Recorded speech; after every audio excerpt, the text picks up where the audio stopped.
damos la bienvenida a este espacio del Centro Oro de la Dirección Científica que se llama Conversaciones Online. Esta es la segunda conversación de este año, tenemos una por mes. En este caso, nuestro invitado es Pablo Farneda, que es doctor en Teoría e Historia de las Artes, se dedica a la filosofía contemporánea, género y corporalidades. Pablo dicta talleres y seminarios, tanto a nivel de grado como de posgrado, en distintas universidades del país y del extranjero, como nos acaba de contar. Así que hoy Pablo decidió titular este espacio para conversar con todos nosotros de dislocaciones y composiciones. Así que bueno, los invito a todos a primero tener silenciados en primera instancia los micrófonos, y después iremos habilitando espacios para ir charlando a medida que se habiliten o escriban en el chat. Así que bueno, Pablo. Buenísimo. Bueno, muchísimas gracias, Debbie, por la invitación, por este espacio. Saben que el Centro Oro es una institución muy querida para mí, y siempre la pasamos muy bien cuando voy, o cuando estoy, porque acá estoy. Así que me alegra estar acá. Si entendí bien, si tengo bien entendido, la conferencia, la conversación anterior había sido con María Laura Méndez, ¿puede ser? Eso fue clase de filosofía. Tenemos Ah, dos ok, espacios, está bueno que me lo ok. traigas, porque yo de Ajá. atolondrada hablo todo rápido. Nosotros tenemos dos actividades principales por mes en el Centro Oro vinculadas a la dirección científica. Una son las clases de filosofía, y por otro lado las conversaciones online que tienen a distintos protagonistas. En este caso hubo una anterior a vos, que fue presentación de libros, y conversamos con Perfecto. colegas acerca de los libros que presentaron, y esta es la segunda del año en la que vos sos nuestro invitado. Buenísimo, bueno, muchas gracias. Bueno, me alegra mucho estar acá. Siempre, siempre cuando me invitan a un espacio así, me pregunto por qué no escribí lo que iba a decir, por qué no escribo lo que iba a decir, ¿no? Porque me entran nervios, porque sigo teniendo como vértigo de actor, ¿no? De salir al escenario y de que me voy a olvidar de todo lo que quería decir. Esas cosas me siguen pasando incluso cuando doy clases, y hace 20 años que doy clases. Supongo que en parte es porque amo hacer esto y me apasiona y me pongo intenso, nervioso. Entonces, un poco les voy a invitar a pensar algunas cosas que vengo pensando, sin leerles, más que algunos fragmentos o a lo sumo algunas citas. Eh, y son ideas que vengo trabajando desde hace muchos años, que gira, una idea particular gira en torno a esta expresión o a esta noción que es la de las dislocaciones, ¿no? Tal vez, si algunas de ustedes ya me conocen, saben que desde hace varios años vengo trabajando en cuestiones que tienen que ver con género y transgénero. Formo parte de colectivos activistas, en donde habemos personas cis y personas trans trabajando por los derechos, la educación y la salud de los colectivos trans. Eh, Toda la cuestión que tiene que ver con la identidad de género me toca muy particularmente.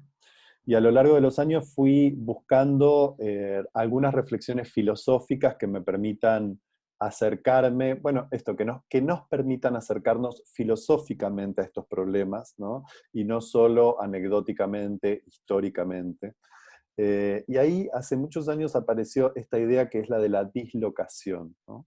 Eh, ¿Por qué? Porque desde hace como unos 5 o 6 años que doy, tal vez menos, tal vez 4, que doy un seminario, un taller de pensamiento que lo llamo así, dislocaciones del género, ¿no? ¿Para qué? Para pensar efectivamente algo de lo que nos viene pasando con las cuestiones de género en el mundo contemporáneo, ¿no? Algo de todo lo que creíamos sabido y seguro o comprendido se ha dislocado, podríamos decir así, ¿no? Se encuentra nuestros saberes se encuentran dislocados. Y para mí la palabra dislocación tiene un montón de resonancias inmensas. Podríamos hacer 1000 mapas, 1000 cartografías con esa palabra. Yo voy a seguir algunas de las que yo tracé en el tiempo que más o menos dé. Ustedes sabrán cortarme, me pedirán que empiece a redondear. eh, Porque a mí me pasa eso. Yo llego acá diciendo, no tengo nada para decir, no sé qué voy a decir. y después no puedo parar de hablar. Entonces, ustedes sabrán limitarme también, acompañarme ahí. Eh, una primera resonancia que aparece con la noción de dislocación, yo la encontré leyendo a Derrida, a Jacques Derrida, que es un autor, no sé, muy querido, que a mí me pasa que puedo leer un montón de cosas que no entiendo, ¿no? Derrida puede ser de esos autores que uno lee sin entender todo lo que está diciendo o mucho de lo que está diciendo, pero siempre hay un punto en donde me emociona leerlo, ¿no? Entonces hoy voy a buscar esos puntos de conmoción que me trae el pensamiento a mí de Derrida. Eh, Cuando decimos dislocación, bueno, yo les propongo un segundo que pensemos qué sentidos emergen en ese término, ¿no? Dislocación. Eh, por ahí voy a seguir conversando, podríamos, no sé, abrir los micrófonos y hacer resonar esa palabra con otras palabras, hacerlas entrar en resonancias, o en el chat, si quieren ir soltando palabras sueltas de qué resuena dislocación, ¿no? Pero dislocación en un sentido muy primario, muy simple, en principio es que algo esté fuera de lugar, ¿no? Algo que se queda sin su locación, algo se queda fuera de lugar. Desencajar, dice el Bessi acá, ya me encantó. Algo que se desencaja, ¿no? Algo que pierde el sitio, vamos a decirlo así. Algo que pierde también su sitio, ¿no? La dislocación, en un sentido etimológico, está ligado a eso, pero después en un sentido cotidiano, está profundamente ligado al cuerpo y al dolor del cuerpo, ¿no? La dislocación, llamamos dislocación a todo eso que nos pasa en el cuerpo cuando se nos sale una articulación de su lugar, ¿no? Pensemos en los sentidos resonantes de estas expresiones, ¿no? Les diría, pensemos casi como si estuviéramos en un lenguaje poético. Una articulación se sale de su lugar, ¿no?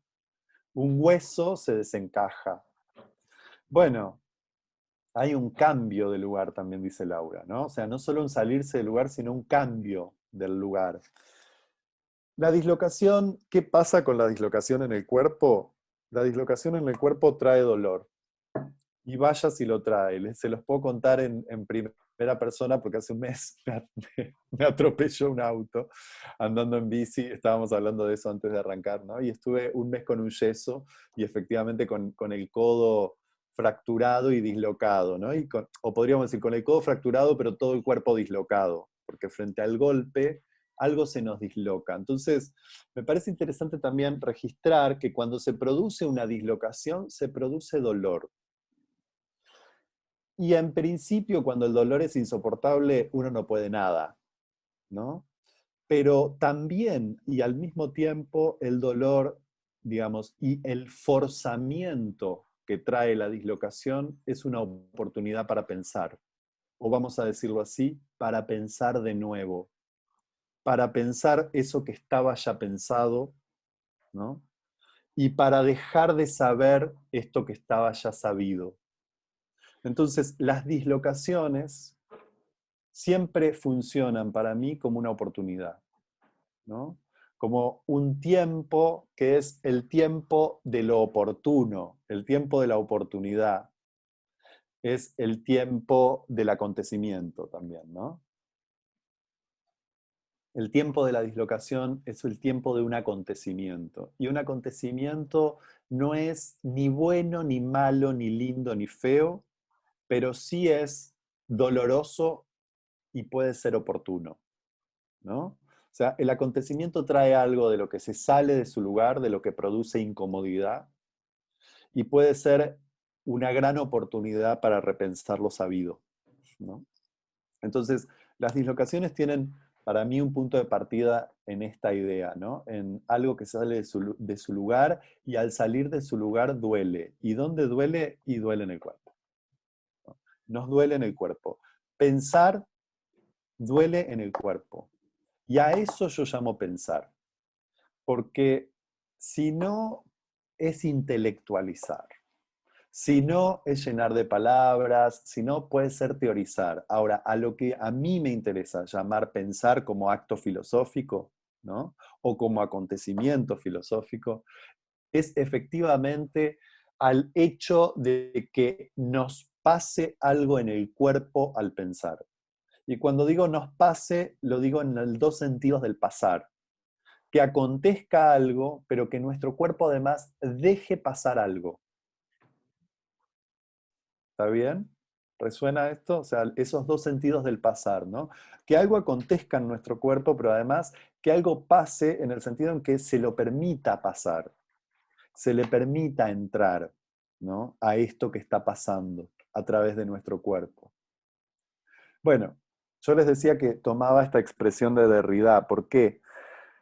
Porque Derrida escribe cosas muy hermosas sobre las dislocaciones. Él tiene un texto muy, muy bello que se llama Aprender por fin a vivir. Es una entrevista que le hacen, Aprender por fin a vivir. Y a su vez tiene otro libro que se llama Espectros de Marx. Tal vez escucharon hablar de estos libros.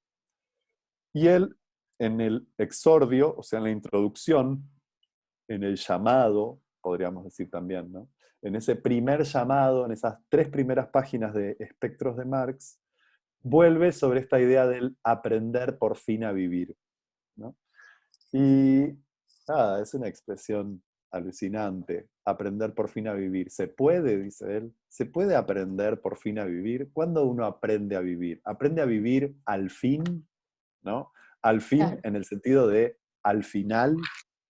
Se aprende a vivir al fin como si fuera un lugar al que uno llega. Eh, y entonces él juega con esta expresión poéticamente, hermosamente, y uno siente, o yo siento, no lo voy a impersonalizar, yo siento que cuando leo estas reflexiones de Derrida, algo en el cuerpo se dispone, algo en mi cuerpo se vuelve disponible, ¿no? Se abre. Algo en el cuerpo se abre al acontecimiento del pensar, ¿no? Entonces él dice, aprender por fin a vivir. ¿Se puede aprender como si fuera algo que uno aprende por sí mismo? ¿No? ¿Se puede aprender en la vida? Y él dice, no. Aprender por fin a vivir es eso que uno no hace por sí mismo, sino con otros, y que uno no hace en la vida, sino entre la vida y la muerte, ¿no? Aprender por fin a vivir es eso que acontece siempre entre, dice él, ¿no? Entre la existencia y la muerte. Eh, y entonces él dice, bueno, ¿qué pasa? ¿Qué pasa en ese entre? Bueno, en ese entre se filtran, se cuelan, se cuelan ¿quiénes? Se cuelan esos que saben estar entre la vida y la muerte. Si yo les dijera a ustedes, ¿quiénes son los que se encuentran entre la vida y la muerte en nuestro sentido común? Aquellos que están entre la vida y la muerte son los fantasmas, dice Derrida. Vamos a hacer un esfuerzo por no reconducir esta expresión del fantasma directamente a la noción psicoanalítica de fantasma, ¿no? Vamos a hacer un esfuerzo por sostener esto que nos invita a pensar Derrida como el fantasma o los fantasmas, ¿no? Porque él va a decir siempre más que uno, fantasmas, siempre más que uno, ¿no? ¿Quiénes son los fantasmas? Aquellos que saben por su propia condición estar entre la vida y la muerte, ¿no? A él los llama también espectros, una palabra alucinante por toda su semántica, ¿no? Por todos los sentidos. Espectros, eso que se abre como un espectro. Entonces, Derrida juega con esta idea, que es que en una dislocación,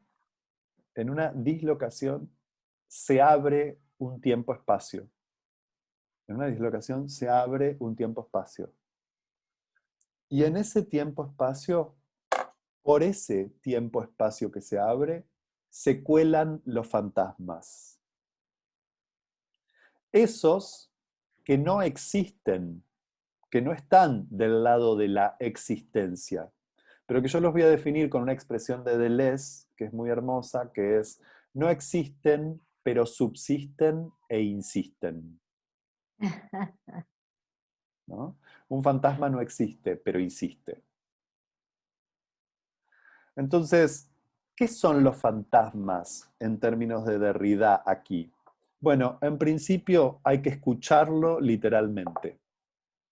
Los fantasmas son todos aquellos que ya no están, pero insisten. Y para los cuales, yo lo voy a decir así, porque ustedes saben que soy discípulo y aprendiz de mi maestra María Laura Méndez, eh, son aquellos que no existen, pero insisten y nuestra cultura no les ha dado lugar, porque nuestra cultura no sabe nada de darle lugar a nuestros muertos, a nuestros espíritus, a los fantasmas y a seres de otra naturaleza que no sea lo que nosotros entendemos como humano, ¿no? Entonces, en la insistencia, en esa dislocación que se abre, en esa insistencia, emergen modos de ser que no son el ser humano, que no son el modo de ser del humano, que es el de la existencia. ¿Está bien? Entonces, este ¿Podés es un repetir primer... la idea? Sí, Perdón. sí. En No, la, repetir lo que en la me quedó. insistencia, digo, en la apertura de una dislocación, lo que emergen son modos de ser que no son el modo de ser humanos, porque el modo de ser humano es el modo del existir, ¿no? Ahora, cuando aparece una dislocación, cuando algo se abre, emergen otros modos de ser. ¿Qué nos pasa con esos otros modos de ser? Nos inquietan. ¿Qué hacen los fantasmas? Nos asustan. ¿De qué estamos hablando acá, en un sentido filosófico y político? De la diferencia. De la diferencia. La diferencia nos inquieta y nos asusta. Cuando una dislocación se produce, lo que emerge es la diferencia, ¿no? Es aquello que no tiene un modo de ser como el mío, que soy un ser humano. Aquello que no existe, pero insiste. Los fantasmas no existen, pero insisten, ¿no? Molestan, hacen ruido. Salvo el fantasma de Canterville, ¿no? Que en algún momento a la gente le deja de importar. Él perdió su fuerza para insistir, ¿no? Ya no puede insistir, a la gente no le importa. ¿Por qué? Porque hemos dejado de escuchar a los fantasmas, ¿no? Ese cuento de Oscar Wilde es maravilloso para pensar nuestra época que acalla todas las voces, ¿no? De la diferencia, que nos pone en una homogeneidad siempre igual, en donde no le damos escucha a lo que insiste y en donde no le damos escucha a la diferencia, ¿no? Entonces está este primer sentido literal del fantasma. ¿Qué es el fantasma? Aquellos que ya no están. Y también, agrega Derrida, aquellos y aquellas que están por venir. Entonces, las insistencias, los fantasmas, no son solo del pasado, sino son también del porvenir, ¿no? La diferencia por venir, pero también los seres por nacer, aquellos que vienen al mundo, ¿no? Y que no tenemos en cuenta a la hora de pensar el mundo, ¿no? Nos cuesta mucho escuchar lo por venir. Por eso estamos en la crisis ecológica y en la crisis mundial en la que estamos también, ¿no? Porque hemos perdido la escucha de, de lo que insiste, a de aquellos que ya no están y de aquellos por venir. Entonces, ¿qué es para Derrida hacerle lugar a el fantasma?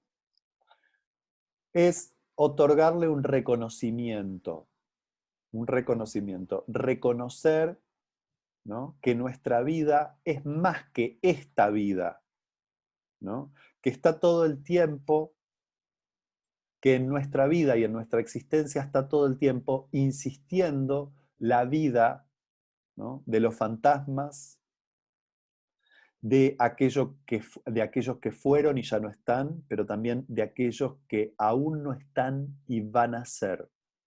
Van a ser y van a nacer, ¿no? Entonces, bueno, el tiempo de la dislocación es el tiempo del dejar advenir la diferencia. ¿Y por qué duele? Y duele porque básicamente el primer acontecimiento ahí es dejar advenir la diferencia en nosotros y nosotras mismas. La diferencia que somos, no la diferencia del otro, ¿no? Derrida apunta todo el tiempo a esto. ¿Qué es la dislocación? La dislocación es ese acontecimiento en donde comprendo que no soy completo, que no soy cerrado, que no estoy sellado, sino que estoy, digamos, todo el tiempo en un proceso de dislocación, ¿no? Que nuestra subjetividad está todo el tiempo encontrándose con la diferencia en el afuera, pero lo que es más preocupante aún, ¿no?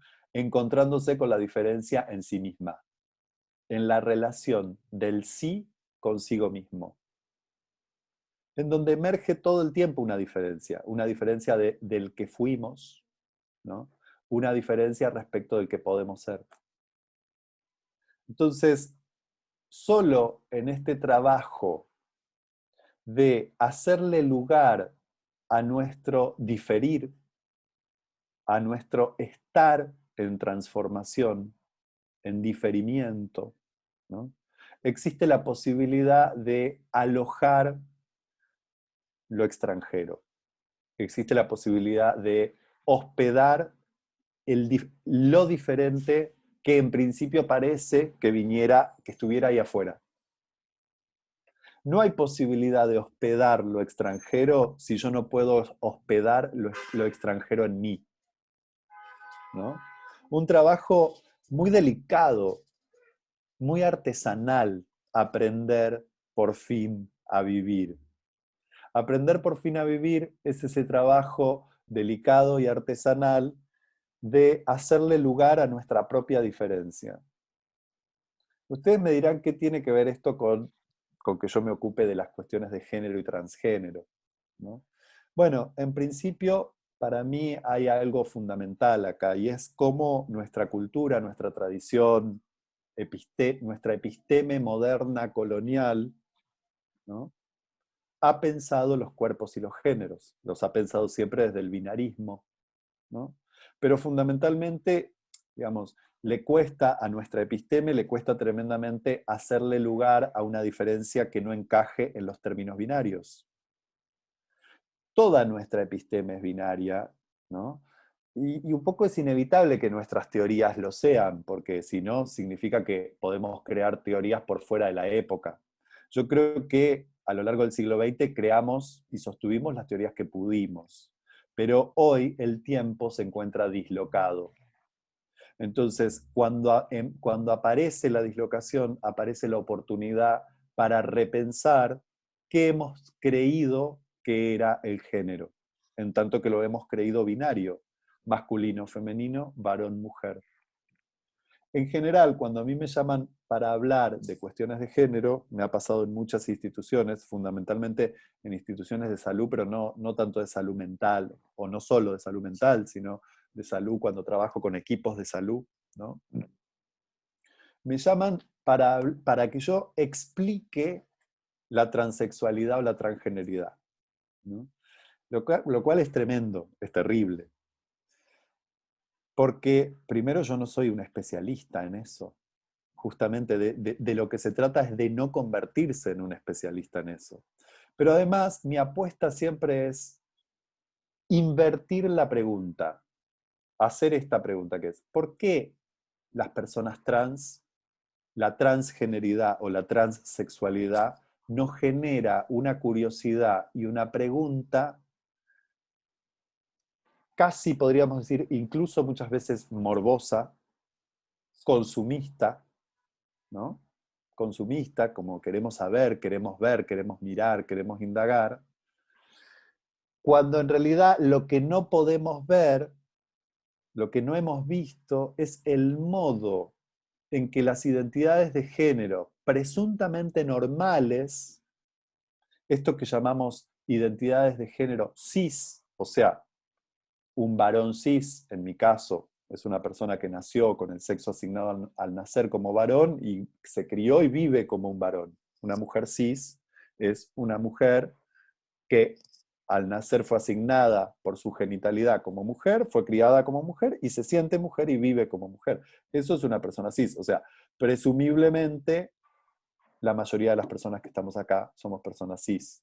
Nadie acá, no digo nadie, no sé si acá hay alguna persona que se autoperciba como una persona trans, que haya transicionado. Sería bueno que en estos espacios empecemos a tener cada vez más personas para que no llamen a una persona cis a hablar sobre lo trans, sino que haya personas trans que puedan hablar sobre lo trans y no que sean el objeto de estudio, ¿no? Entonces, cuando a mí me llaman a hablar sobre lo trans, lo que yo propongo es pensarlo cis, porque soy una persona cis. Entonces, mi, podríamos decir, mi compromiso ético consiste en que yo pueda preguntarme cómo es que yo me he constituido como este varón que soy, como este sujeto generizado que soy, a través de qué dispositivos sociales, culturales, a través de qué disposiciones deseantes, ¿no? A través de qué procesos psíquico-colectivos yo me convierto en un varón cis, digamos, ¿no?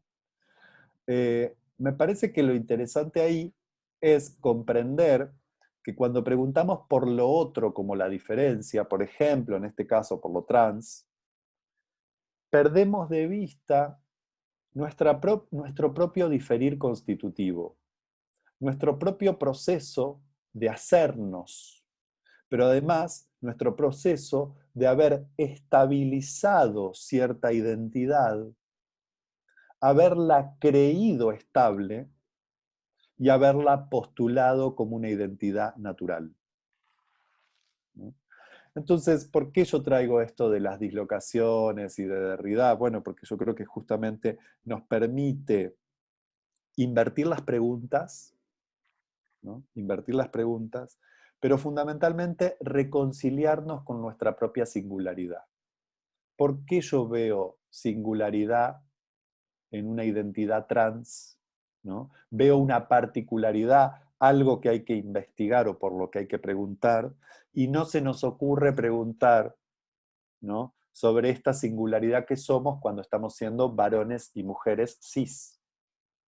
En principio porque nos da la sensación de que ya están las respuestas encontradas, pero la época nos está mostrando que tal vez las respuestas que teníamos para pensar lo trans, lo cis, el cuerpo, el sexo, la sexualidad, no nos alcanzan, no son suficientes, o por lo menos dejan afuera una escucha, dejan afuera muchas escuchas posibles, ¿no?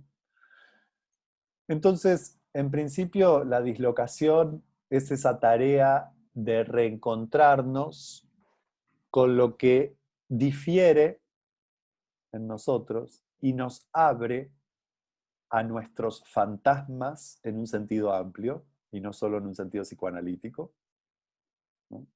Y nos abre también a nuestra propia rareza, a nuestra propia monstruosidad, ¿no? En la dislocación perdemos nuestra identidad segura. En general lo que intentamos hacer es rápidamente recuperarla, recuperar nuestros puntos de seguridad identitarios, nuestras identificaciones, nuestras estabilizaciones, nuestra imagen de sujeto. Pero la dislocación también es esa oportunidad para habitar ahí algo de nuestra propia rareza, de nuestra propia monstruosidad, ¿no? Algo a lo que una poeta trans que yo amo mucho, se llama Susie Shock, nos invita todo el tiempo, ¿no? a encontrar, Susi nos invita todo el tiempo a encontrar, ella dice, mi propia monstruosidad, mi arte de crear. Porque uno no crea en la superficie limpia y ordenada de la cuadrícula. Uno crea también, o podríamos decir también, vamos a decirlo así, uno crea también con ese caos, ¿no? Y ese desorden, como Nietzsche trae una imagen que es una estrella danzante, ¿no? Nuestro caos es una estrella danzante. Hay que llevar una estrella danzante adentro para poder crear. ¿Cómo se escribe el nombre de Susi? Búsquenla porque es una poeta maravillosa y tiene muchos videos en YouTube. Susi Shock. Una folclorista travesti. Vaya si eso no es dislocar el género sexo identitario, ¿no? La identidad de género, pero también el género folclórico. Una doble dislocación, ¿no? ¿Quién se banca una folclorista travesti en la tradición de nuestro folclore tan tradicionalista, nacionalista, machito, patriarcal, podríamos decir también, ¿por qué no? Entonces, ¿qué pasa cuando aparece una folclorista travesti que además sus letras hablan de su experiencia de ser travesti, ¿no? O sus poemas hablan de eso. Bueno, me parece que nos fuerza a pensarnos en nuestra propia monstruosidad. Eso es lo que nos invita todo el tiempo Susi, a pensar nuestra propia monstruosidad, ¿no? Solo desde asumir nuestra propia monstruosidad podemos ir al encuentro con él o la otra, o le otre, como ustedes quieran, en lo que tiene de más singular. Y podemos dejar de preguntar por lo otro como extrañeza, solo asumiendo nuestra propia monstruosidad, nuestros fantasmas, nuestras dislocaciones, podemos hacerle lugar a la diferencia, a la extranjería, ¿no? A la extranjería en nosotros, a la extranjería en el otro, en la otra. Porque si no, es una pregunta desde el pedestal, es una pregunta desde una tranquilidad del ser humano, ¿no? De un ser humano que no está muy dispuesto a devenir, sino a ser, que lo que quiere es ser. Y entonces yo pregunto por lo otro, no importa si es trans, digo, podemos hablar de las migraciones, podemos hablar de las experiencias transgénero, podemos hablar de el racismo, podemos hablar de pueblos originarios. Siempre hay una pregunta por lo otro con cierta exotización de lo otro, ¿no? El otro siempre es un exótico, extranjero, migrante, pueblo originario, trans, pobre, no importa lo que entre ahí. Siempre el otro es un poco exótico, porque yo soy el que está acá, en un lugar seguro, siendo humano. Bueno, es una propuesta, paradójicamente, tal vez no les va a gustar la expresión, pero esta es una propuesta de deshumanización. El problema no es que nos hayamos deshumanizado, el problema es que somos demasiado humanos. No hablamos con los fantasmas, no les hablamos a nuestros fantasmas.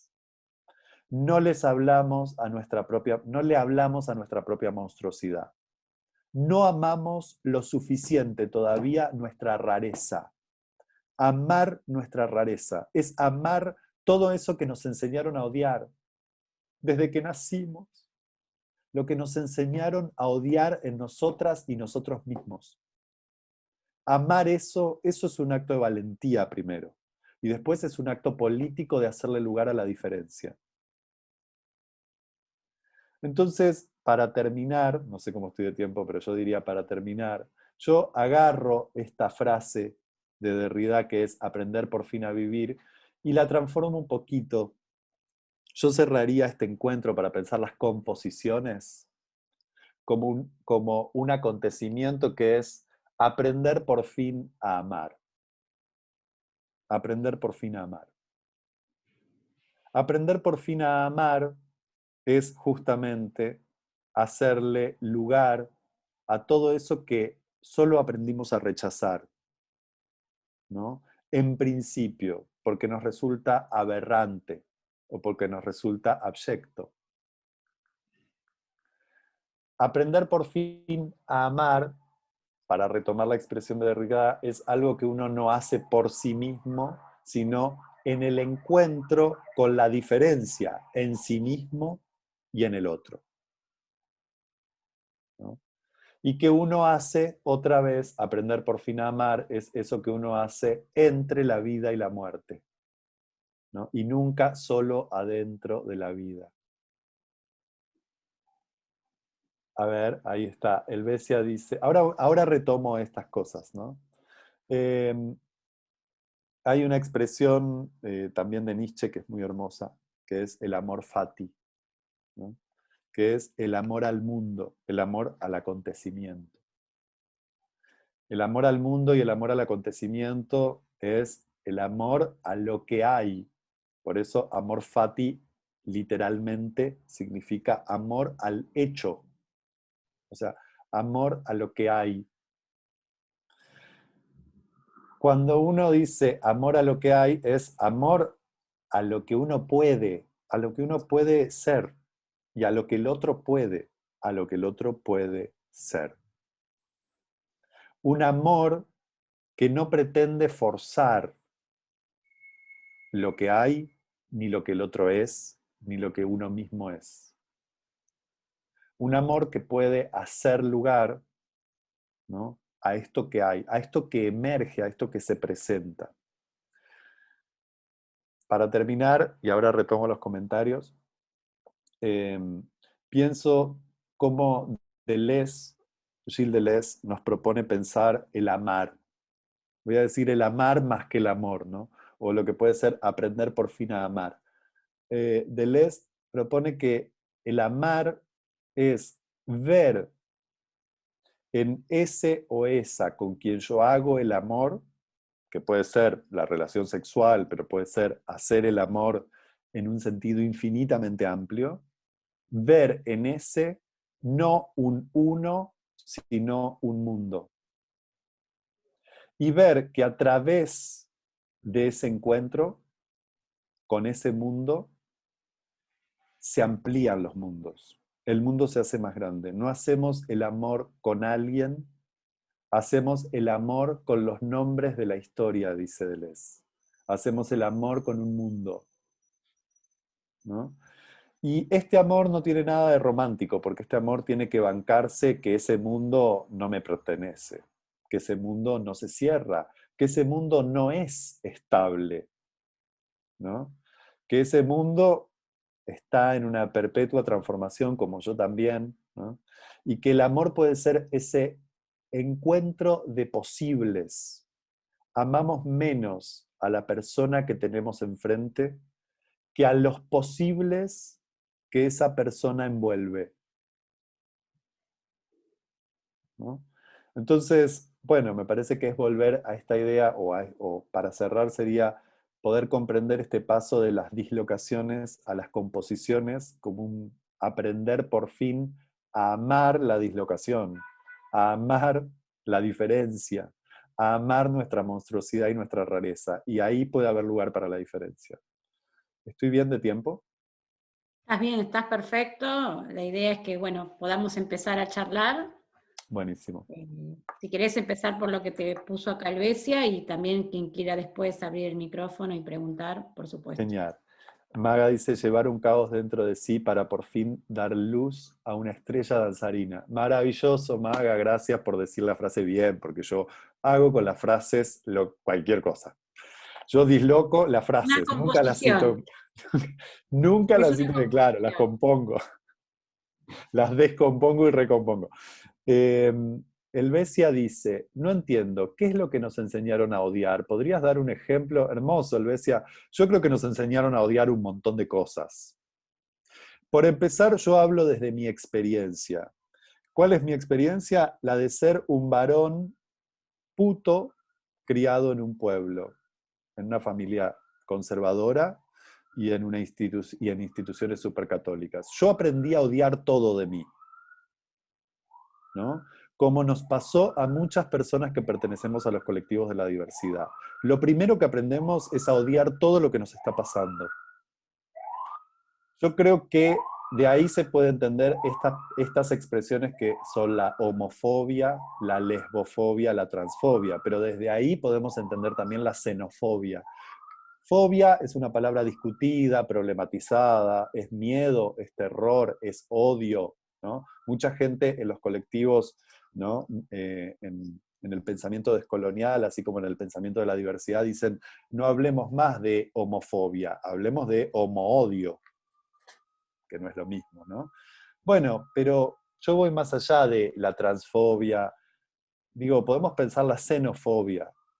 Nos enseñaron a odiar la diferencia. Vivimos en un mundo en donde se odia la diferencia, ¿no? En donde se traza todo el tiempo. Cuando yo pienso en esta expresión del odio, no lo quiero tampoco romantizar, como, bueno, se trata de eliminar el odio y de amarnos todos. Me parece que ahí caeríamos muy rápidamente en algo muy naif, que no es interesante, ¿no? No es para nada interesante.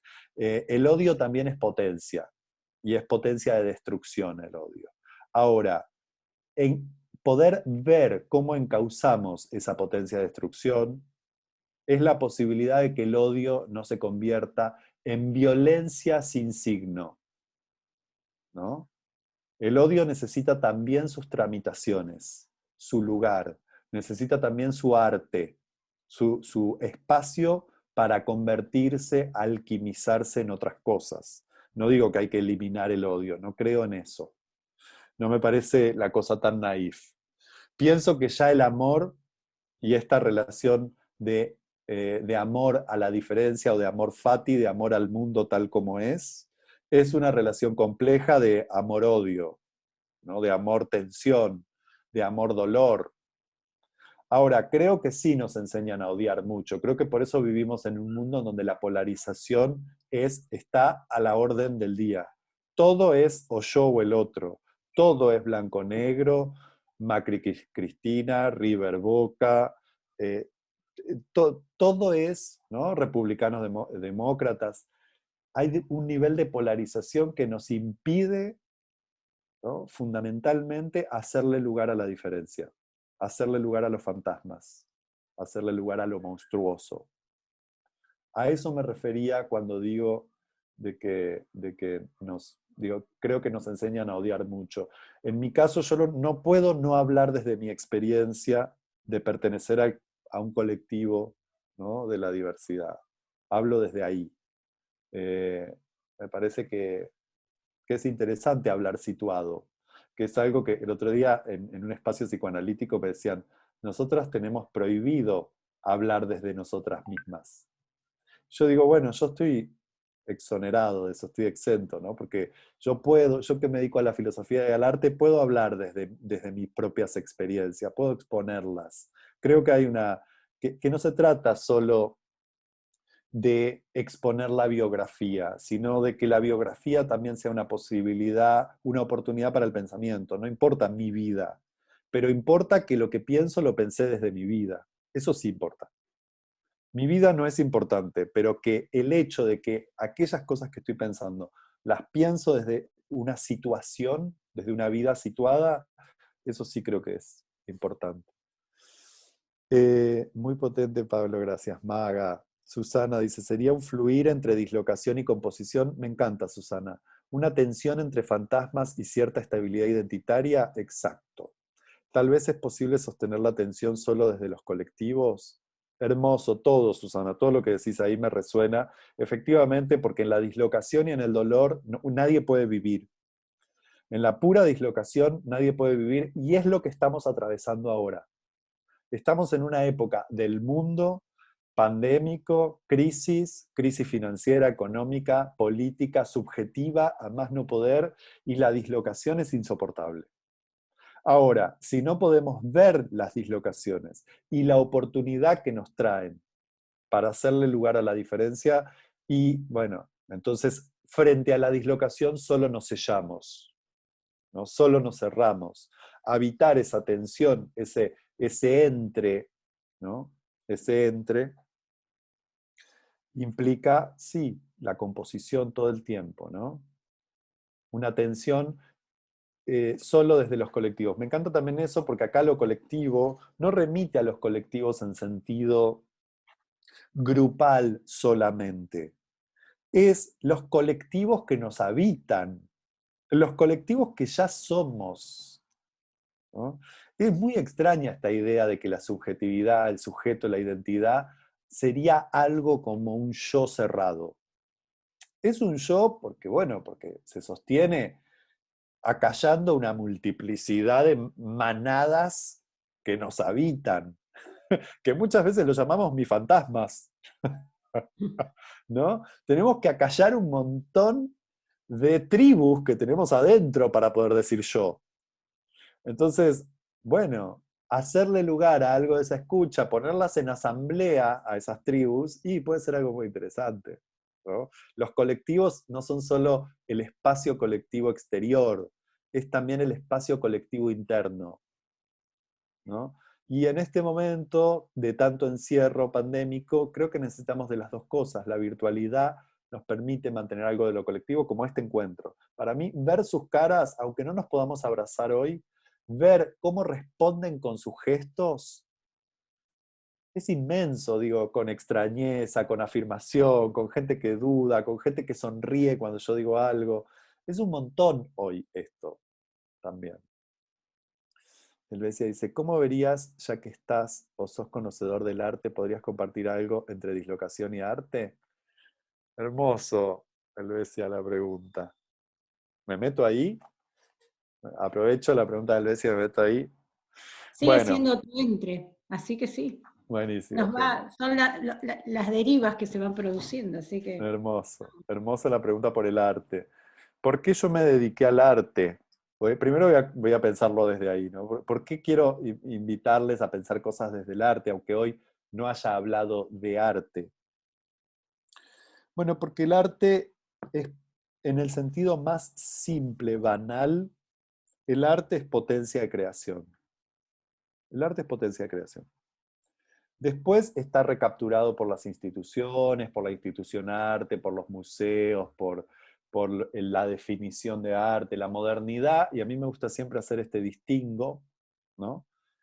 La modernidad inventó algo que llamamos institución arte. Es lo que llamamos el arte. Y siempre creemos que el arte es eso que pueden hacer algunos, que son los y las artistas, que son creativos, locos, descontracturades, ¿no? Cuando la modernidad hace esto, que es fundar una institución arte, cuando digo institución digo una esfera del arte, separa el arte de la vida. O sea, queda separado la institución arte de la dimensión estética de la vida. No hay vida sin dimensión estética. No hay vida sin darle forma a nuestra cotidianeidad, a nuestros gestos, a nuestro modo de dormir, de comer, de hacer el amor, de levantarnos, de cocinar. Todo eso está atravesado por estética, por formas de hacerse. Eso es lo que las culturas hacen cuando hacen cualquier cosa que nosotros hoy vemos como arte, porque lo miramos desde nuestra mirada occidental moderna. Por ejemplo, yo miro un cuenco pintado que compré en Salta, ¿no? Y que lo amo. Cada vez que preparo la ensalada ahí, lo acaricio ese cuenco, ¿no? Bueno, eso lo hicieron personas que estaban haciendo algo para su vida cotidiana. No estaban haciendo una obra para exponerla en un museo. ¿Por qué? Porque la vida de todas las culturas está hecha en esa dimensión estética. La vida toma forma en esas prácticas estéticas. Nosotros, a lo largo de 5 siglos, abstrajimos esa dimensión estética de la vida y la encerramos en una esfera que llamamos el arte. Entonces después creemos que, bueno, aquel puede escribir, aquella puede bailar. Una idea tan tonta se nos presenta como yo no sé cantar, ¿no? Yo no sé bailar. No existe que alguien no sepa bailar. O sea, para no saber bailar, tenés que estar en un cajón, en un ataúd. Digo, porque no tiene ni siquiera que ver con tener piernas y brazos. Hay gente que no tiene piernas y brazos, ni brazos, y baila todo el tiempo, ¿no? Eh, ¿qué es no saber bailar? No saber bailar es tener vergüenza haber aprendido a odiar el movimiento de nuestro cuerpo. Ahí tenemos otro ejemplo. ¿Qué decimos cuando decimos no sé bailar? Es haber aprendido a rechazar el movimiento de nuestro cuerpo, ¿no? Entonces, en principio, el arte que es potencia de creación, si lo tomamos en el sentido de dimensión estética de la vida. El arte todo el tiempo, digamos, es tarea de hacer la vida. El arte hace la vida. Para nosotros, en nuestra tradición, el arte hace objetos o hace obras, obras de teatro, obras de danza, pero en realidad lo que el arte hace es la vida.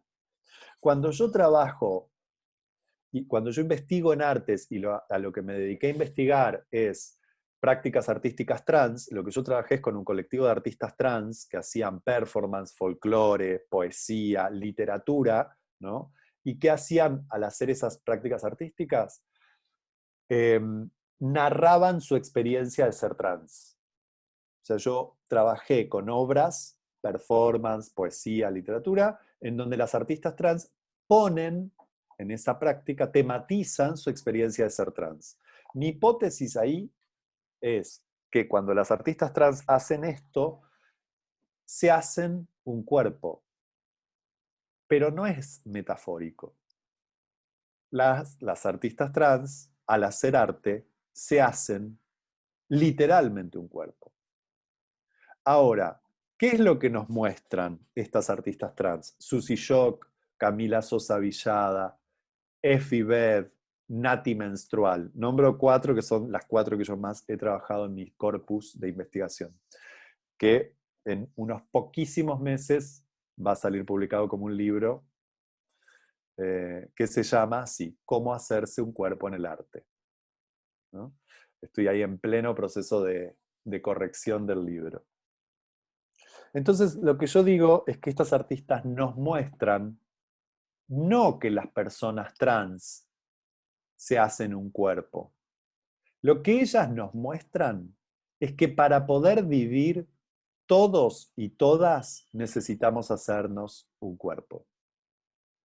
Salvo que para las personas cis, ese proceso de hacerse un cuerpo está naturalizado, silenciado y acallado. No somos conscientes de todos los actos corporales con los que nos hacemos un cuerpo para vivir siendo un varón cis o una mujer cis. No somos conscientes. No somos conscientes que cada mañana nos levantamos y nos rehacemos el género, que todos los días nos hacemos un cuerpo para vivir. Puede ser con cuestiones de género o en sentido mucho más amplio. Para vivir nos hacemos un cuerpo, y si no nos hacemos un cuerpo no podemos vivir. El ejemplo está en cómo vivimos en sociedades que pretenden hacernos un cuerpo todo el tiempo. Cuerpos masificados, cuerpos homogeneizados, cuerpos medicalizados, cuerpos maquillados, cuerpos intervenidos quirúrgicamente. Todo el tiempo. No hay un cuerpo natural, pero no lo hubo nunca para la existencia humana.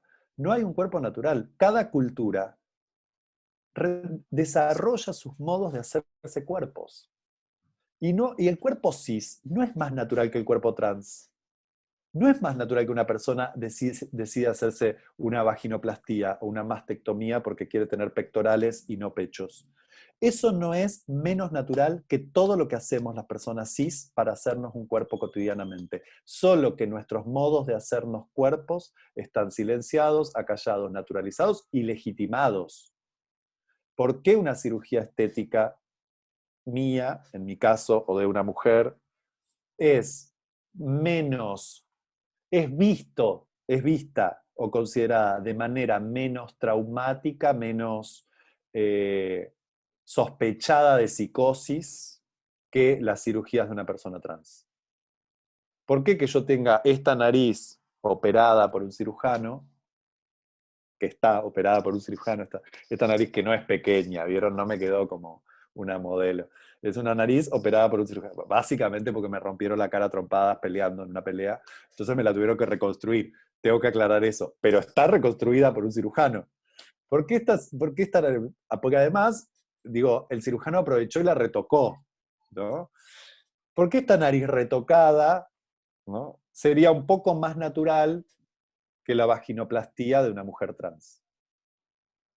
Mientras que la vaginoplastia de una mujer trans nos llevaría directamente a la pregunta de si ahí hay psicosis o no.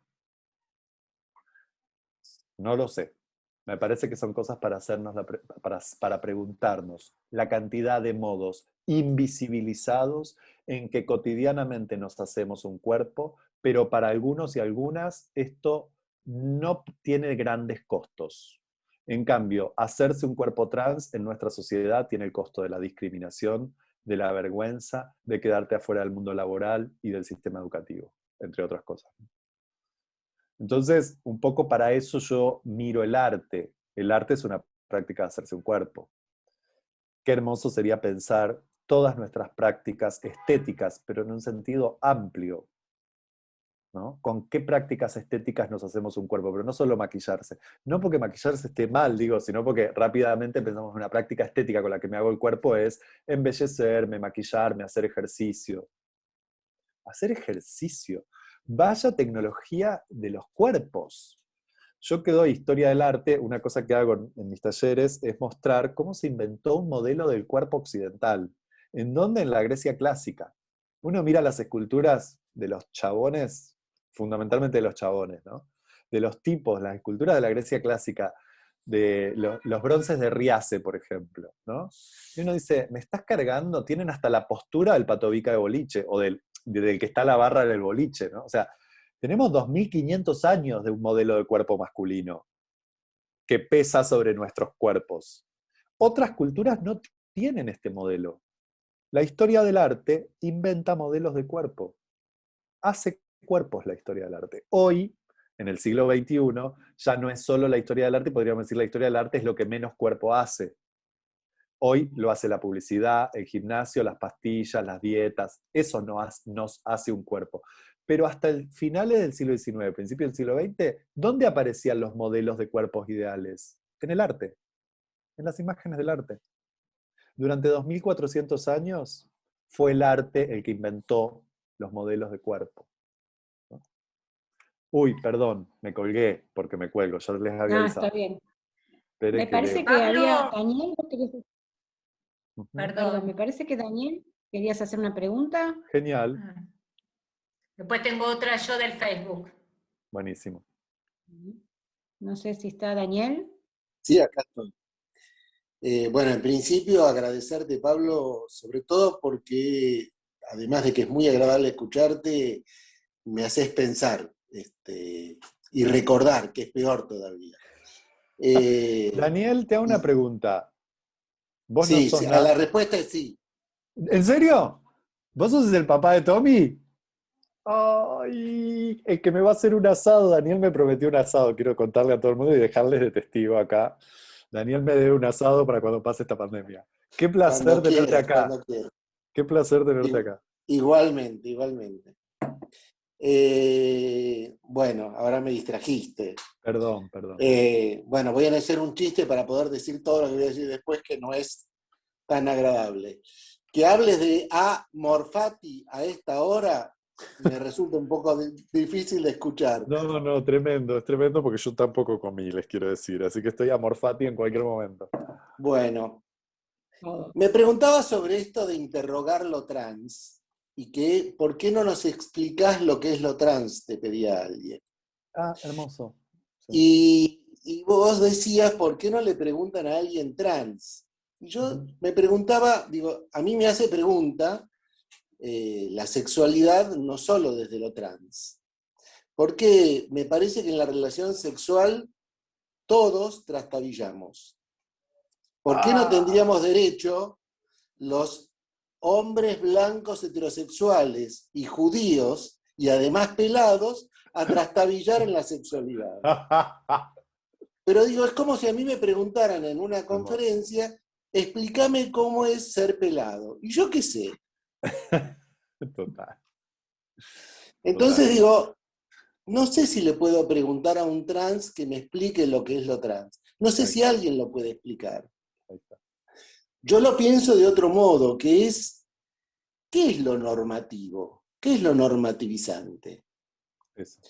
Entonces me parece que preguntarnos por lo normativo nos pone en cuestión a todos, desde lo trans hasta esta maravilla que somos los hombres heterosexuales y blancos. Totalmente. Entonces digo, me parece que en ese punto pienso, por ejemplo, en una anoréxica. Y una anoréxica no cumple con lo normativo, de acuerdo a lo que debería hacer, que es comer. ¿La podemos obligar a comer? Sí, la podemos obligar a comer. Lo que no vamos a poder, y es lo más difícil, es que le guste comer, que es otra cosa. Que coma por gusto y no por obligación. Entonces digo, a mí la sexualidad me crea problemas por esto. Porque, voy a decir una chanchada, por el orgasmo. Porque digo, no me parece lo mismo la sexualidad en ese punto en donde dos cuerpos se unen para hacer uno, a ese momento del orgasmo en el que los cuerpos se desunen y quedan en todo caso desilusionados de esa unión que no fue posible. Entonces me parece que el orgasmo, no sé si lo puedo ubicar en el terreno de la sexualidad, porque queda por separado. Es el punto en donde la sexualidad o la ilusión de hacer uno en la sexualidad se corta, se termina, por decirlo de algún modo. Se acaba para ser más chancho. Entonces digo, me parece que en ese punto, también en este tiempo de pandemia podríamos decir que lo normativo es salvar la vida. Pero ¿qué clase de vida? Hermoso. Me escuché, digamos, muy espinociano. Sé que Spinoza te gusta mucho y sabes mucho sobre eso. Y en la potencia y en los modos te escuchaba muy espinociano y me encanta, porque me parece que es un buen modo de pensar desde ahí. Y me parece que habría que también interrogar lo normativizante y lo normativo para todos, porque es el lugar donde todos trastabillamos, me parece. Bueno, tendría otras, pero me parece que es muy largo. Me encanta porque estoy resonando con muchas cosas. Primero, me encanta la expresión que la voy a hacer diferir y que podemos pensar como transtabillar también. Trajiste esto que es trastabillar. Claro, es transtabillar. Era transtabillar el tema, ¿no? Y que no hay quien no transtabille. Bueno, me parece que esta aclaración que haces afina todo lo que yo quiero sostener, porque un poco yo lo digo como chicaneando, cuando digo, bueno, a ver, pregúntenle a una persona trans, ¿no? No le pregunten a una persona así sobre qué es lo trans. Y yo lo digo chicaneando en el sentido de una larga tradición de personas cis sin prestarle escucha a la diferencia, pero hablando sobre, ¿no? Eh, y esto es hablar al fantasma, hablar al monstruo, ¿no? No hablando sobre el fantasma. Esto Derrida lo dice así. No se trata de hablar sobre el fantasma, se trata de hablar con el fantasma, al fantasma. Esto es hacerle justicia, ¿no? Hacerle lugar. Entonces, hacerle lugar es incluir una escucha de qué tienen que decir aquellos que han sido puestos en el lugar de la diferencia, ¿no? Aquellos que han sido marcados, estoy pensando en la marca de las puertas o en los triángulos de los campos de concentración. ¿Qué tienen para decir aquellos que han sido marcados y marcadas? No solo sobre ellos, sino que qué tenemos para decir con ellos y a ellas, ¿no? En este sentido. Pero bueno, obviamente que vos lo refinás, Daniel, esto lo refinás, lo volvés más refinado al argumento, porque acá viene otra parte que no llegué a decir, digamos, ¿no? Pero que podemos seguir profundizando, que es, ¿y quién no transtabilla? Esa pregunta esa me va a quedar, Daniel, hay que escribir un artículo con esto. ¿Quién no transiciona? ¿Quién se creyó que no transicionaba? Y entonces, ¿quién no puede hacer preguntas o hablar? ¿No? Pero el desafío es no hablar por, sino hablar desde las propias transiciones, desde las propias transtabillaciones, ¿no? Desde los propios transtabillos. Me parece que ahí hay algo hermoso para pensar como traía Daniel, esta idea de quién puede hablar, quién no, ¿no? De hecho, es un tema que trabaja mucho Gayatri Spivak, ¿no? Gayatri Spivak es una pensadora descolonial de la teoría de la subalternidad, una filósofa maravillosa, que escribió un libro muy polémico hace muchos años que era ¿Puede hablar el subalterno? ¿Puede hablar el subalterno? Un artículo en donde lo mata Foucault y a Deleuze, lo cual es hermoso de vez en cuando leer gente, y fundamentalmente feministas descoloniales hindúes, que critiquen a Foucault y a Deleuze. Me parece que de vez en cuando es necesario también. Después, a ver si retomo alguna de las otras cosas que dijiste que también me resonaron. Vos dijiste, bueno, esos dos cuerpos, ¿no? Que se encuentran, yo no diría que se unen, vos tampoco lo dijiste creo, pero lo aclaro, no diría que se unen, sino que se encuentran en ese hacer el amor. Que se ilusionan Y que se en el amor. ilusionan, hermoso. Yo diría, ¿por qué no esos dos cuerpos, esos tres cuerpos, esos cuatro cuerpos, esos cinco cuerpos que se encuentran haciendo el amor también? ¿No? ¿Por qué no? Agregaría ahí que puede haber una dislocación de esta idea del amor que se nos da también entre dos. ¿Por qué no? Por supuesto que nuestra cultura no nos enseñó a pensar mucho eso. Eso es festichola. Y la festichola parece que está mal porque seguimos siendo muy cristianos, todavía cristianos. Pero hay otros modos del amor para pensar en esta época de dislocaciones, por ejemplo, los modelos de pareja, que son alucinantes. De los modelos de pareja y familia, digo, nos encontramos cada vez más con personas que efectivamente pueden contar públicamente que tienen triejas, que arman familias de a tres o de a cuatro y no de a dos, que arman parejas que duran muchos años de a tres y de a cuatro, ¿no? Y no las de dos. ¿Por qué no hacerle lugar a esa multiplicidad, a esa diferencia también?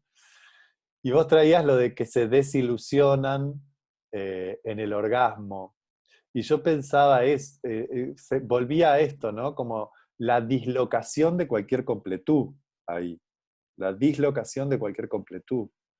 Eh, y al mismo tiempo como la entrega a eso, a esa pérdida del yo, ¿no? Pensando en que la dislocación también es una pérdida del yo. Hermoso vincular la idea de la dislocación con la idea del orgasmo desde acá, ¿no? Ahí también hay una pérdida del yo, hay una descompletud que se puede dar en ese encuentro y que en un punto aparece como una desilusión, no sé, estoy pensando en la famosa frase de Lacan, no hay relación sexual, ¿no? Eh, pero se puede pensar claramente como una desilusión, pero a fin de comprender que esa desilusión es la desilusión de la completud, pero no necesariamente del encuentro, ¿no? Entonces, ese hacer el amor ahí puede tener eh, como la potencia de la apertura a la diferencia también, ¿no? De lo de que se disloca y se descompleta. Y después había algo más que dijiste que me encantó al final, pero me olvidé. ¿Qué más dijiste al final? Lo de Spinoza, pero no me acuerdo qué era que dijiste de Spinoza. No, dije antes lo de la comparación con la anoréxica, Ajá, y este modo, estos diferentes modos de decirle que no a lo normativo. ajá. Sí, Entonces digo, me parece que estaría buena la pregunta por lo normativo, total.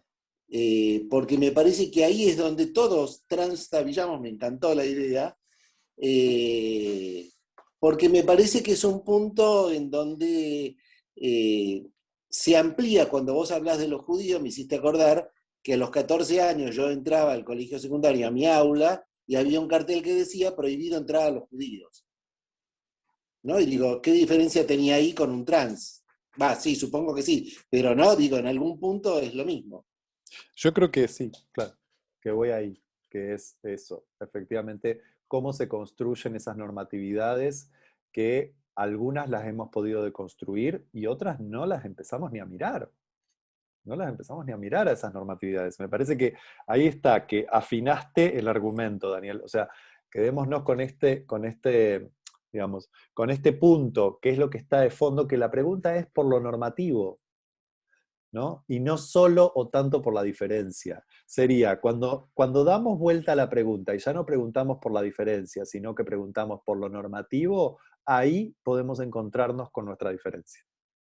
ahí vuelve a emerger nuestra vulnerabilidad y nuestra diferencia, ¿no? ¿Cuáles fueron las normatividades que acallaron nuestra diferencia y nuestra monstruosidad? Y a mí me gusta decir nuestra rareza. Me encanta rareza a mí, porque tal vez porque, no sé, porque me decían raro, porque me decían rarito cuando era chico. Hay algo de la palabra rareza que me encanta por todo lo que trae la rareza, ¿no? Eso que tampoco necesariamente está mal.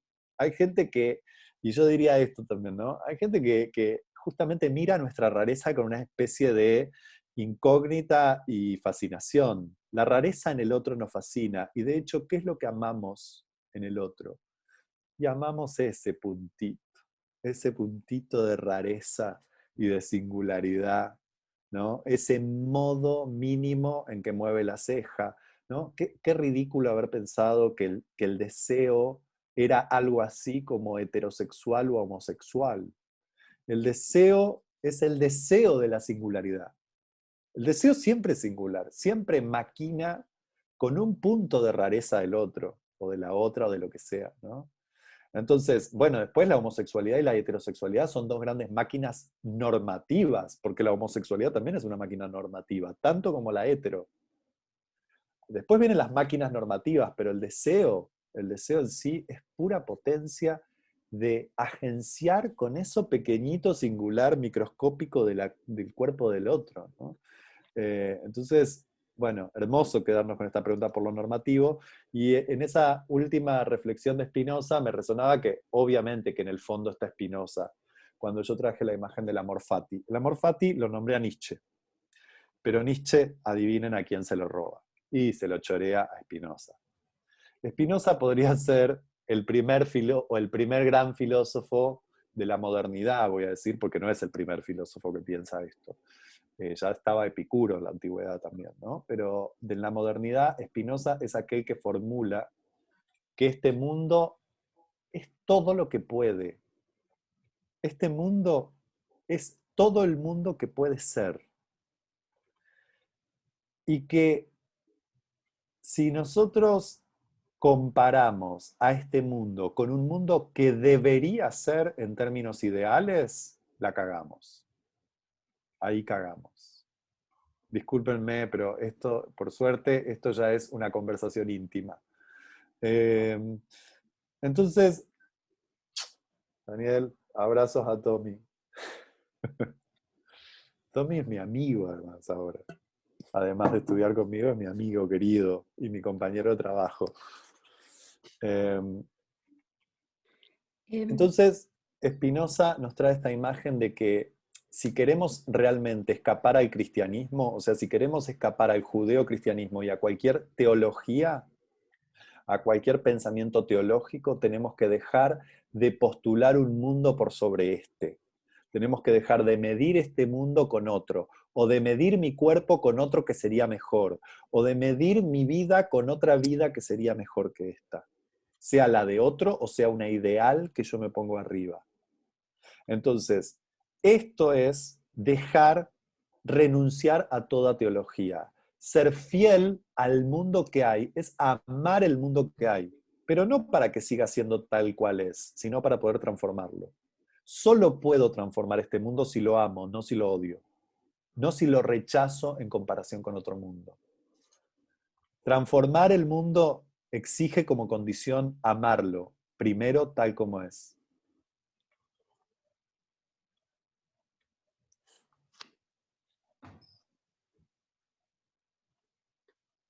Marian, ¿tenías preguntas Sí, vos en sí, en Facebook? realidad Pablo, bueno, aparte un placer escucharte, tengo saludos y comentarios y una pregunta de Facebook. Liliana Mato dice, muy interesante el planteo del tema que nos atraviesa especialmente en estos tiempos. Silvana Mielnik, qué placer escucharte, Pablo. Salud mental, Claudia Florido, taller de prácticas comunitarias en la salud del programa del Hospital Pirovano, disfrutando la charla. Y acá hay una pregunta de salud mental a la mano. ¿Qué diferencia hay entre transexualidad y transgénero? Ok. Bueno, retomo eso. En general es una diferencia puramente clasificatoria en gran medida. Es el deseo de poner al otro en alguna categoría. En principio nace de ahí esa distinción entre transexualidad y transgénero. La medicina de principios y mediados del siglo XX distinguió entre transexualidad, o sea, distinguió o definió como transexualidad a aquella persona que desea transicionar en el sentido de alojarse en un género que no le fue asignado al nacer y que para eso se interviene quirúrgicamente. Para muchas personas, la transexualidad, la definición de transexualidad es el hecho de intervenir el cuerpo y específicamente la genitalidad de manera quirúrgica para acceder a un cierto estado de bienestar, felicidad, relativa realización respecto del cuerpo y del género. La transgeneridad es una categoría mucho más amplia en el sentido en que abarca, o por lo menos para mí, puede abarcar todas esas experiencias, pero además un montón de otras experiencias que no necesariamente apuntan a la intervención quirúrgica, ¿no? Pero que viven en la experiencia de la transición, en el género y en la sexualidad de otras maneras también, ¿no? Me parece que en principio hay que identificar siempre que nacieron como categorías clasificatorias médicas, que hoy pierden peso, ¿no? Que hoy pueden ser puestas en cuestión o en vigilancia epistemológica, ¿no? ¿Cómo se nombra, digamos? Por ejemplo, en el campo psicoanalítico más ortodoxo, y en este sentido digo, en el peor, me estoy refiriendo al peor, rápidamente se clasificó a las personas transexuales como casos de psicosis y a las personas travestis, transgénero, travestis, como casos de perversión. Lo cual es de un nivel de reduccionismo violento. Total. ¿No? Violento. Para dar cuenta de que estas categorías, cuando clasifican, recortan en unos lugares que pueden ser muy complejos, ¿no? A ver, de nuestro trabajo del departamento... María del Carmen quería decir algo, no sé si está, también que no sabía cómo escribir en el chat, pero no sé si está presente acá. Me escribió en un momento, les digo por las dudas. A ver, pero si me le parece que ya se fue. No la veo. Hay un comentario de Norma Fernández que te escribe, Pablo, por nuestro trabajo desde el Departamento de Adolescencia del Centro Oro en un comedor comunitario para adolescentes, tuvimos contacto con algunos alumnos del bachillerato Trans Mocha Celis. Sé que trabajaste con esa institución. Te pregunta, ¿trabajaste desde el arte? No, ¿sabes qué? No trabajé en el Mocha Celis yo. No, yo formo parte de un colegio, pero lo conozco, es una experiencia alucinante, el Mocha Celis. Es un bachillerato para personas trans. Yo trabajo al interior de un colectivo que se llama Capicúa Diversidad, que existe desde hace ya casi 10 años, en donde somos un grupo de personas trans y cis, que damos muchísimas capacitaciones en colegios de la Ciudad de Buenos Aires, del resto del país, en equipos de salud. Hemos trabajado para el Ministerio de Educación, hemos trabajado para el gobierno de la ciudad, ahora estamos trabajando para el Ministerio de Seguridad desde hace 3 años con formación en Fuerzas Armadas y Fuerzas de Seguridad. O sea, un desafío interesante para pensar las cuestiones de diversidad, de género y sexoafectivas al interior de las fuerzas de seguridad, pero además en la relación de las fuerzas de seguridad con la población civil. Así que el Mocha Celis es una experiencia que muchas personas han trabajado y que es trabajar con la comunidad, específicamente travesti trans. En nuestro caso, nuestro colectivo de personas trans y cis, trabajamos un poco esto con las comunidades institucionales para que puedan también, bueno, albergar, hacer lugar, ¿no? Así que no había llegado a trabajar en el Mocha Celis. Graciela manda un cariño hermoso ahí, dice unas cosas hermosas del daimón. Me encanta tu daimón, esa expresión. ¿Dónde me pueden seguir? Me pueden seguir en Instagram como Pablo Farneda. Me pueden seguir en Facebook, me pueden agregar. Facebook lo abro cada vez menos, Instagram uso más, y ahí publico. Igual en Facebook y en Instagram siempre publico los talleres, las charlas, las cosas que hago. A modo informativo, el Festival de Cine Europeo Online trata películas y cortos de este tema. Hay producciones impecables, es hasta el 31 de mayo gratuito y se accede registrándose. Sí, me pasaron el dato y tengo un par de cosas para ver ahí que quiero ver en ese festival. Sé que están tematizando esto. Si es por laburar cuestiones de cine, hay cosas alucinantes. Por tirarles una en Netflix que yo amo, es un documental de 1 hora que se llama Laerte-C. La historia de una gran ilustradora brasilera, como que yo les diga, el Quino de Brasil, que a los tipo 60, 65 años decidió transicionar. Y toda su experiencia de transicionar siendo una adulta mayor. Alucinante. Hay una serie yankee que está no sé en dónde, que se llama Transparent, que es buenísima. Hay una película de Xavier Dolan que se llama Lawrence Anyway.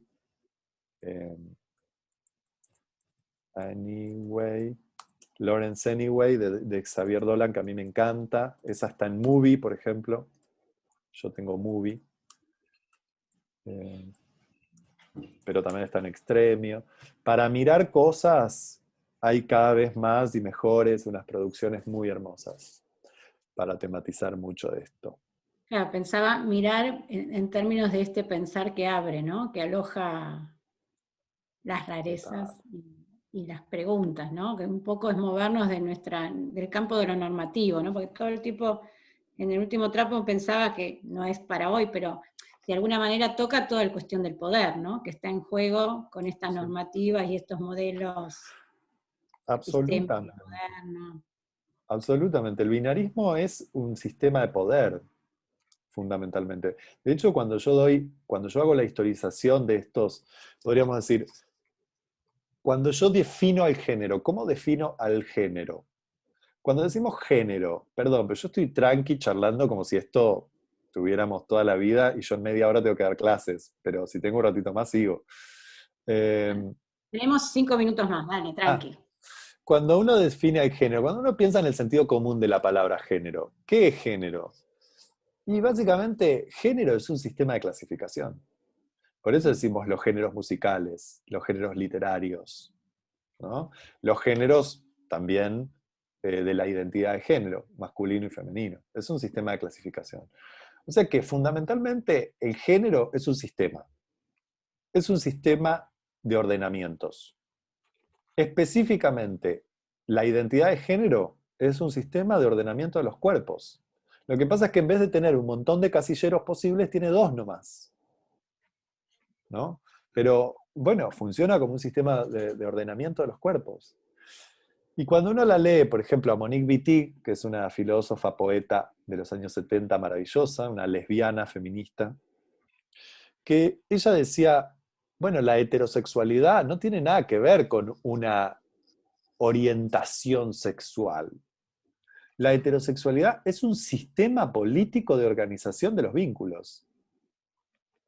Porque se postula como normal la heterosexualidad. Entonces, en tanto que se postula como normal, es un sistema político de organización de los vínculos, ¿no?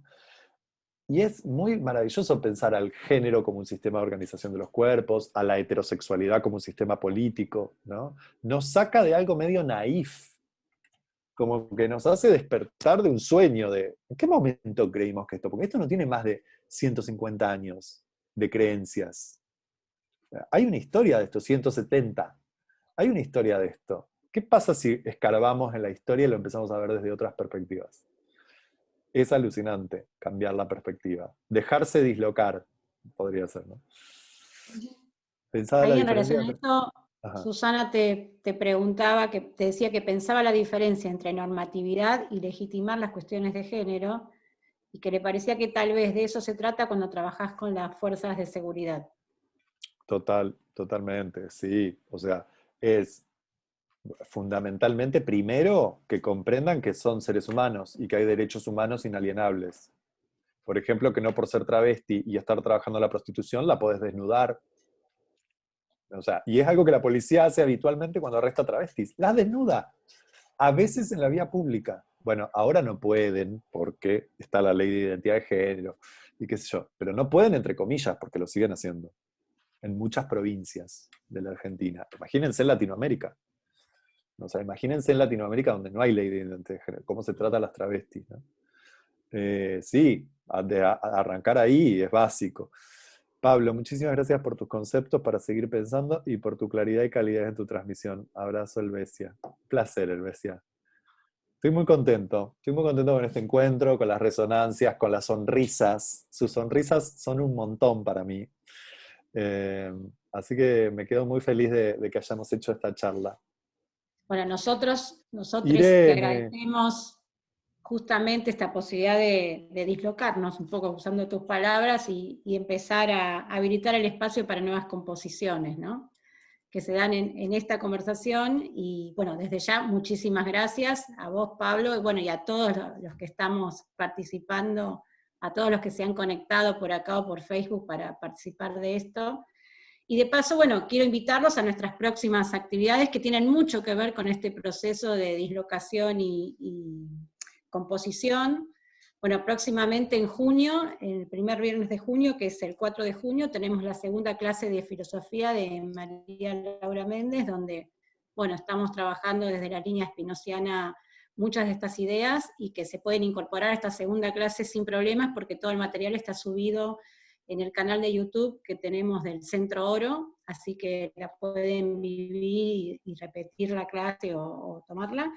Y además invitarlos para la tercera conversación del año, que es en junio, y que vamos a tener a Claudia Awaf, que es escritora, y que va a hablar de las nuevas figuras fantasmáticas, así que estamos vinculados con el tema de los fantasmas, atravesados, encontrándonos con ellas, y el lugar de la literatura como puente entre esta sensibilidad y participar de este mundo complejo. hermoso. Así que desde ya, bueno, muchísimas gracias a todos, y los esperamos en nuestras próximas encuentros, y bueno, a seguir Aplausos, componiendo. gracias. Muchas gracias. A todos. Gracias, Pablo, por Abrazos. estar. Un abrazo, Pablo. Gracias a todos. Nos seguimos Muchas viendo. gracias. Nos seguimos viendo. Cuando quieran. Gracias. Chao.